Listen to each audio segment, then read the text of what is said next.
Je remercie le Seigneur de pouvoir dire un mot de témoignage parce que c'est toujours un privilège de pouvoir dire ce que le Seigneur il a fait dans ma vie. Moi j'ai 20 ans et puis ça va bientôt faire 4 ans que je suis chrétienne et que je me suis baptisée. Et moi quand je me suis baptisée, j'étais en chaise roulante et je ne pouvais pas du tout marcher.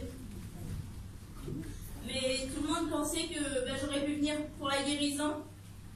Mais moi je ne venais pas pour la guérison. Je savais que Jésus pouvait me guérir, mais ce que je recevais, c'était plus important qu'une guérison.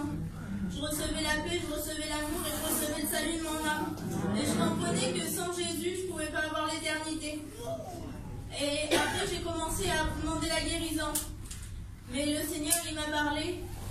Il m'a dit, oui, Marika, je vais te guérir. Et je pourrais te guérir d'un seul coup. Mais moi, j'ai un plan pour toi. Je dis, Seigneur, fais-moi connaître ton plan. Et le Seigneur, il m'a dit, Marika, je voudrais te guérir étape par étape, jour après jour, semaine après semaine, mois après mois, année après année. Peu importe le temps que ça prendra, mais je veux que chaque jour tu puisses voir ma gloire, que chaque jour tu puisses t'humilier devant moi, et que chaque jour tu puisses comprendre ma parole. Et au début, je ne comprenais pas parce que je dis, Seigneur, pourquoi là? Et puis j'ai dit, après le Seigneur, il a travaillé mon cœur.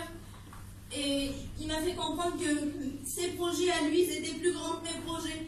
Et que cette bénédiction, il dépassait mon intelligence. Alors j'ai accepté la volonté de Dieu et j'ai commencé à demander la guérison, étape par étape.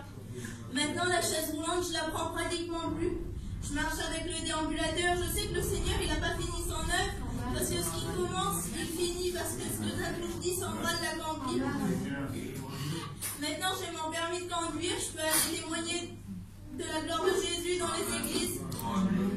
Mais vous savez, la véritable paix, c'est pas quand il n'y a pas de problème, c'est quand il y a la présence de Jésus au milieu des problèmes. Amen. Et vous savez, peut-être les gens ils pourront dire, c'est la médecine. Mais non, la médecine, ils ne comprennent pas. Aujourd'hui, j'ai plus de suivi médical parce que ils disent, Marika, aujourd'hui, c'est impossible que tu sois debout, nous, on ne comprend pas. Les gens, ils vont vouloir souvent vous limiter dans votre vie, vous dire que c'est impossible. Mais vous savez, la seule limite que vous pouvez vous imposer dans votre vie, c'est vous-même, parce qu'avec Dieu, il n'y a aucune limite. Que Dieu vous bénisse, le carburant de la vie, c'est la foi.